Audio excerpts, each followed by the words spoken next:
Oke, selamat datang semuanya. Hari ini kita akan menyelami sebuah perjalanan peradaban yang luar biasa, membentang lebih dari 1000 tahun. Ini bukan sekedar cerita politik biasa ya, ini lebih mirip sebuah epik tentang bagaimana ide-ide, ilmu pengetahuan, dan juga spiritualitas bisa menyatu dan akhirnya membentuk sebuah bangsa. Nah, ini dia pertanyaan utamanya. Pertanyaan inilah yang jadi titik awal penelusuran kita. Pertanyaan ini memaksa kita untuk nggak cuma lihat peristiwa politiknya aja, tapi juga menggali lebih dalam ke fondasi filosofis dan intelektual di balik lahirnya Pakistan. Yuk kita telusuri jawabannya sama-sama. Coba deh bayangkan wilayah Pakistan sekarang ini sebagai sebuah koridor peradaban raksasa. Lewat gerbang inilah semuanya masuk, bukan cuma kekuatan militer, tapi juga ide-ide baru, tradisi keilmuan yang kaya, dan aliran-aliran sufi yang kemudian menyatu dengan budaya lokal yang sudah ada sebelumnya. Oke, kita masuk ke babak pertama. Perkembangan awal Islam di sini bisa kita lihat dari dua jalur yang berbeda, tapi sebenarnya saling melengkapi. Di satu sisi ada penaklukan lewat kekuatan, di sisi lain ada penaklukan hati lewat ilmu dan spiritualitas. Jadi, awalnya memang ada penaklukan militer oleh Muhammad bin Qasim yang membangun fondasi pemerintahan. Tapi, yang dampaknya lebih fundamental untuk perkembangan ilmu pengetahuan justru dilakukan oleh Mahmud dari Ghazni. Dia nggak cuma menaklukkan wilayah, tapi dia mengubah Lahore jadi semacam mercusuar ilmu pengetahuan Islam.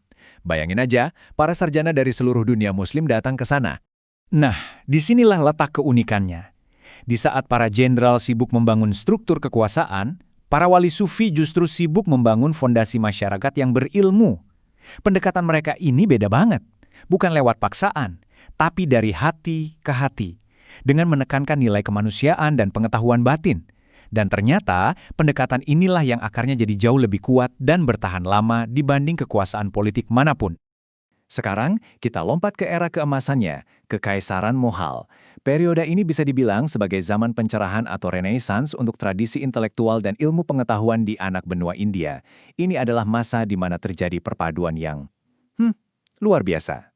Lahore di masa Mughal itu contoh paling sempurnanya. Coba lihat, pembangunan arsitektur megah seperti Masjid Badshahi itu jalan bareng sama berkembangnya ilmu pengetahuan, seni, dan sastra. Bahkan, lahirnya bahasa Urdu itu sendiri, itu adalah sebuah proyek intelektual raksasa. Bahasa ini jadi jembatan baru yang bisa menampung kekayaan puisi Persia dan kearifan lokal, yang akhirnya jadi bahasa ilmu pengetahuan dan budaya tinggi. Tapi, semua berubah. Runtuhnya kekuasaan Mughal dan datangnya kolonialisme Inggris menciptakan krisis identitas yang besar. Tapi justru dari krisis inilah lahir respons intelektual yang sangat kuat. Perjuangannya sekarang bergeser, bukan lagi cuma soal mempertahankan budaya, tapi tentang merumuskan masa depan politik yang punya landasan keilmuan baru. Proses lahirnya Pakistan ini seperti sebuah estafet pemikiran. Pertama ada Sir Syed Ahmad Khan, sang pembaharu. Dia bilang, kita harus kuasai sains dan pendidikan modern kalau mau maju. Lalu tongkat estafetnya diberikan ke Allama Iqbal, sang filosof. Dialah yang memberikan kerangka berpikirnya, dasar filosofis untuk sebuah negara baru. Nah, yang terakhir Muhammad Ali Jinnah. Dialah sang eksekutor yang membawa semua gagasan hebat ini ke panggung aksi politik.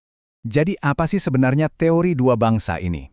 Sederhananya begini, teori ini berpendapat bahwa peradaban Islam di anak benua India itu punya tradisi hukum, budaya, dan intelektualnya sendiri yang sangat berbeda.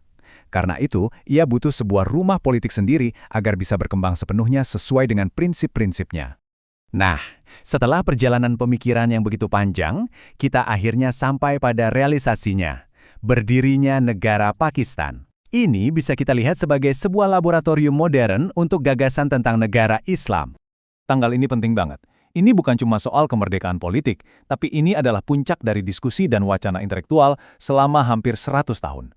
Lahirnya Pakistan adalah sebuah upaya untuk menciptakan sebuah ruang di mana tradisi keilmuan Islam bisa berdialog secara sehat dengan modernitas. Oke, negara sudah berdiri. Lalu apa fondasinya? Disinilah resolusi tujuan muncul. Poin pentingnya di sini, ini bukan sekedar dokumen politik loh. Ini adalah sebuah pernyataan filosofis. Intinya, sumber utama hukum dan ilmu pengetahuan adalah wahyu yang kemudian harus ditafsirkan ulang lewat ijtihad, biar bisa menjawab tantangan zaman. Kemudian, di akhir tahun 70-an, ada langkah yang lebih jauh lagi, lewat proses yang disebut Islamisasi. Ini adalah upaya untuk menerapkan kerangka filosofis tadi secara lebih literal ke dalam sistem hukum. Tentu saja, proses ini memicu banyak perdebatan dan menunjukkan betapa rumitnya menerjemahkan idealisme para pendiri bangsa ke dalam praktik di lapangan. Kutipan ini, menurut saya, merangkum semua kompleksitas cerita kita dengan sangat pas. Sejarah ini adalah tentang dialog yang gak pernah berhenti antara kekuasaan, spiritualitas, dan yang terpenting, pemikiran. Ini adalah kisah tentang bagaimana sebuah peradaban terus-menerus mencari dan mendefinisikan ulang dirinya sendiri melalui para pemikirnya. 2. Angka ini mewakili posisi Pakistan sebagai negara dengan populasi Muslim terbesar kedua di dunia. Kenapa ini penting? Ini bukan cuma soal angka. Artinya, eksperimen intelektual dan peradaban yang terjadi di Pakistan itu punya dampak yang sangat besar. Gak cuma buat mereka, tapi juga untuk masa depan dunia Islam secara global. Nah, sebagai penutup, saya ingin kita merenungkan pertanyaan ini. Dengan warisan intelektual yang begitu kaya, dari para ilmuwan era Mughal, para Sufi, sampai pemikir modern, bagaimana kira-kira Pakistan akan melanjutkan perpaduan antara iman dan akal dalam menghadapi tantangan sains, teknologi, dan filsafat di abad ke-21 ini? Jawabannya, tentu saja, akan menjadi babak selanjutnya dari kisah epik mereka.